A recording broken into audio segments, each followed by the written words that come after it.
What's wrong with paying people hourly? Well, nothing really. Most of the world does it this way, but there is a growing cohort of contractors who are becoming increasingly interested in both the performance and the cultural benefits of performance pay. Paying people more when they do more impacts your ability to recruit, to retain, to hold people accountable, and overarchingly just align the efforts of your people with the goals of the company. So if you get this right, you enjoy a team of bought-in hustlers who are results-focused and who get done because they're rewarded for it. Get it wrong, though, and you end up arguing with your staff about results, or worse, you end up in employment court, which is not a fun place to be. So as you can see, thinking this through, implementing it right is incredibly important, and here's how we do it at Breakthrough Academy. Okay, so first things first, you need to establish your metrics. What numbers do you want to impact? The purpose of performance pay, the reason you clicked on this video probably is because you want your people more locked in, more focused, more motivated to drive a business goal. So the question is, what is that goal? What's the result you're trying to achieve? A useful way to categorize your thinking here is to organize the potential numbers, the potential metrics into one of three different buckets. So the way I think about it is you have quality goals, right? You want to get an average of 4.5 stars on Google. You want to get a 70% net promoter score. You want to get an average of a 9 out of 10 on your post-job surveys. Those are quality goals. Then you would have volume goals. You want a production manager to produce $2 million through the crews that he or she leads, or you want your salesperson to sell $3 million in revenue with all the estimates that they go do. Those are volume goals. And then lastly, you would have profit goals. So maybe you have a job site manager and you want them to deliver a 40% gross profit margin on the projects that they run. Clear on those three buckets? Great. Just hold on to that. We're going to come back to it in a second. So now we need to think about which roles in our specific businesses have the most leverage over the numbers that we're trying to affect change on. Now, almost every role in every business can, in one way or another, drive results in any one of the three buckets we talked about. But when you really think about it, certain roles are particularly well suited to drive certain metrics. So for example, the project manager of, let's say, a construction company is really well set up to manage and drive gross profits on the jobs that he or she's oversees. So that they'd be driving a profit metric in that case. A salesperson is particularly well suited to drive annual dollars sold. That'd be a volume metric. A job site manager for a painting company is particularly well suited to drive customer satisfaction by like the way that they lead their crews, the way that they clean up the job site at the end of the day, the way that they communicate with customers. They could be anchored to a quality metric. Now, the reason that we're breaking this down this way is to help you think through and understand which roles to begin implementing performance-based pay with, based on which goals your company actually has. And the second reason that we're doing this is to think of the buckets like legs of a stool. A one-legged stool doesn't work very well, does it? Let me explain this. In this contracting space of ours, you never want to create a performance pay structure that is too narrowly focused on one thing. If I told your salesperson the only thing that they need to optimize is top-line sales, what are they going to do? They're going to underbid and overpromise, and months later, you're going to have pissed off customers and no money in the bank.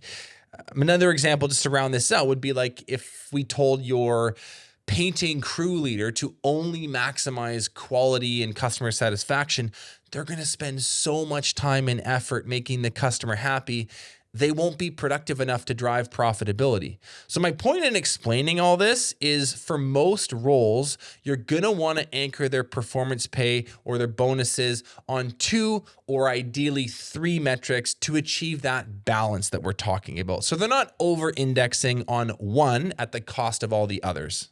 Now, all of this comes with one major caveat. A huge mistake that can get you into a world of hurt is setting targets on metrics that can't be properly tracked. This is why a good CRM or project management tool is important. This is why you need strong financial controls and competent bookkeeping and accounting.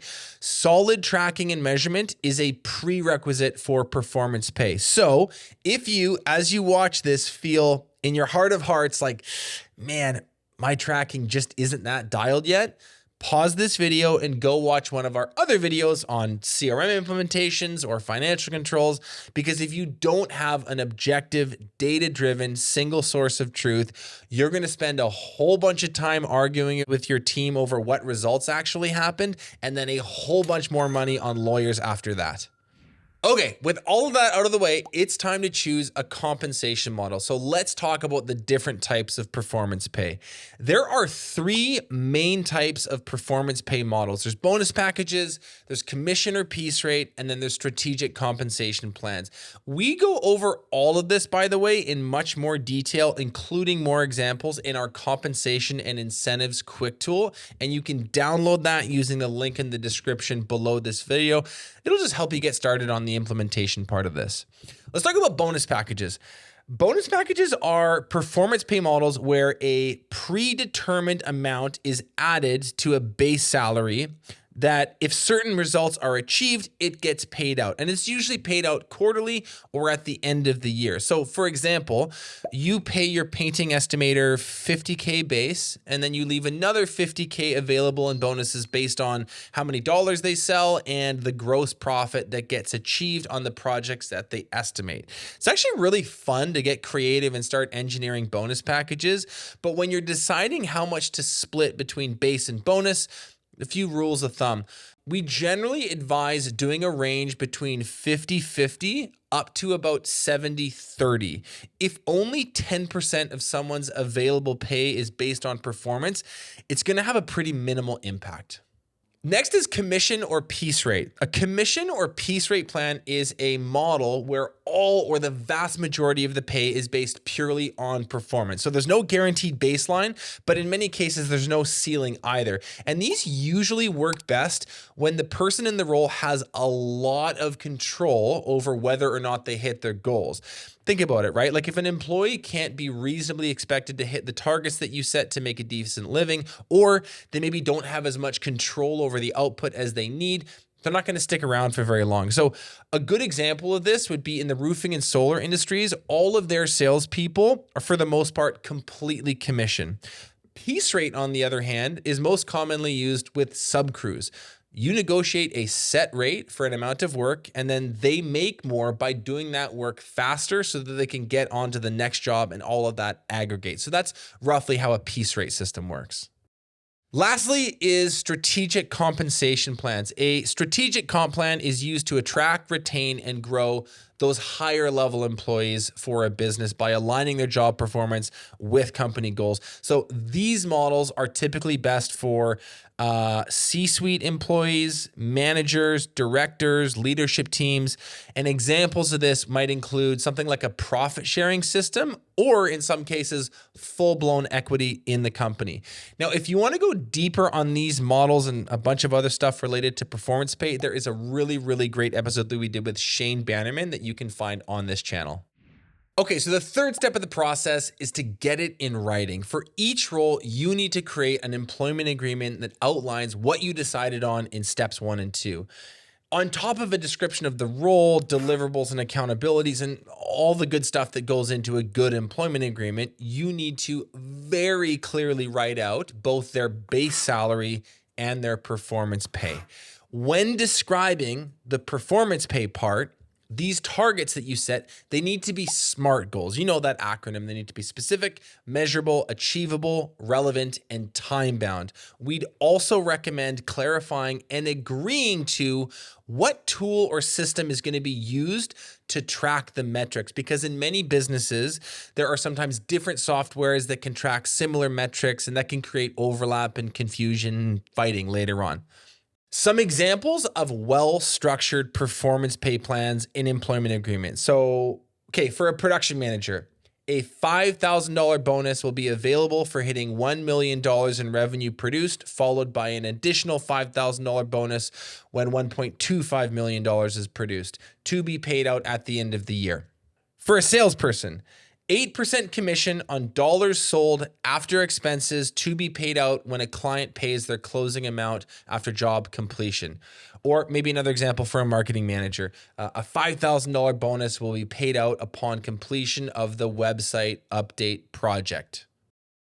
Summarize all the info on the page into a concise, easy to read way so that you and your employee can see what is being agreed upon at a glance and have them sign off on it. But Benji, what if I don't know how much to pay? This is a great question. Think about this. What are your competitors paying? Go look at job postings in your market from other companies and make note of their pay structures and their salary ranges. Use resources like Glassdoor or salary.com to get averages for specific roles. And lastly, talk to other local contractors. Hopefully you've made some friends and not all of your competitors are your arch rivals. You want to be able to talk to people because geography matters. A project manager in Seattle makes twice as much for the same work in Kansas City, right? So if you're still unsure about this, go ahead and connect with us here at Breakthrough Academy. We'll help you out. Okay, guys, the fourth step of this process is to hold the tension. Let's do a quick recap. So you've made a plan, you've shared it with an employee, they've read through it, they've signed off on it. Now what? You still need some accountability systems, right? Because the incentives you set are useless if your team can't or won't hit their goals.